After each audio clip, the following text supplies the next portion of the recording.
I am Dr. Rakesh Shukla, Professor of Neurology, King George's Medical University, Lucknow, UP. I am going to give you some facts about epilepsy. Epilepsy is a common chronic neurological disorder characterized by recurrent unprovoked seizures. Worldwide, about 80 million people suffer from epilepsy, out of which 12 million people with epilepsy reside in India. Thus, India accounts for nearly 1/6 of the global burden. In other words, we can say that 1% of the population of India, because our population today is about 1.2 billion, so are suffering from epilepsy. The incidence is more in the rural areas as compared to the urban areas. Epilepsy can affect people from all age groups. The probable causes of epilepsy are hereditary, birth injury, say brain malformations which can affect the brain of the fetus, head injury resulting from accidents, sports injuries, say infections of the brain resulting in meningitis or encephalitis, neurocysticercosis, drug or alcohol abuse, and head trauma.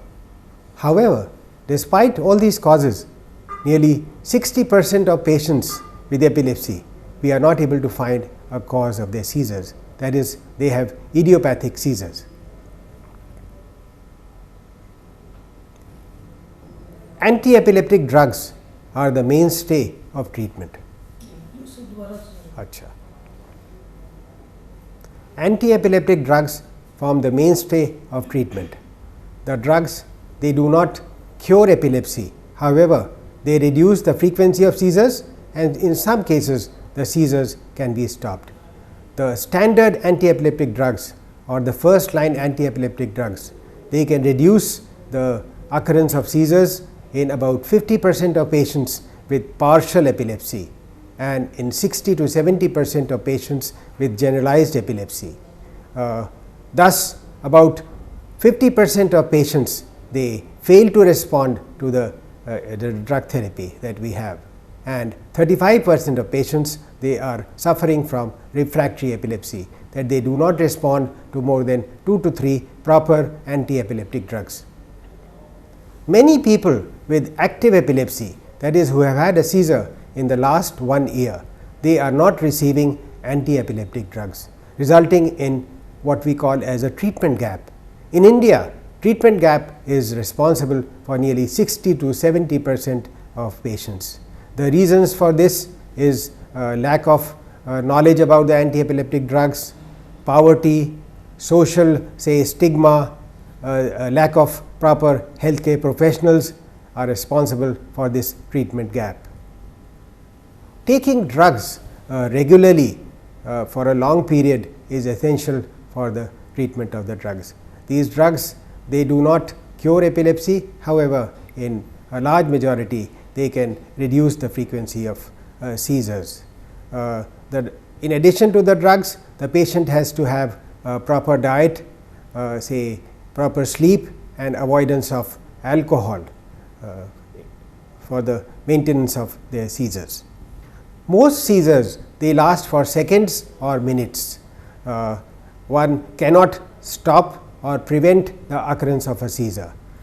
Once the seizure has finished, then the patient can be turned over to his side and can be given anything by the mouth or say anything to eat. If you happen to witness a seizure in front of you, then it is important that the caregiver does not panic the seizure and lets the patient complete the seizure, because as I have said, the seizure lasts for only about a minute or two. Once the seizure is there, the patient, the caregiver should make sure that there is no hard object or say sharp object near the patient which can result in an injury. If the patient is wearing a tight shirt or wearing a tie, then it should be loosened. once the seizure is over, the patient should be turned over to his side, so that he does not swallow the froth, or if he has a vomiting, the vomitus does not go inside the mouth. The patient should not be given anything to eat or drink unless he has recovered completely his consciousness. It is important that the person who witnesses seizure does not panic. He should note the time and the duration of the seizures, because the diagnosis of epilepsy is based on the clinical description which the caregiver gives to the doctor. We have tests like electroencephalography and computed tomography and MRI scan, but they do not diagnose epilepsy. The diagnosis of epilepsy is clinical. Proper education, compliance to drugs, control of infections, and having normal birth delivery by trained A&M workers or doctors, and proper infrastructure of health care is very important, and if all this is there, it will go a long way in the management of epilepsy in India.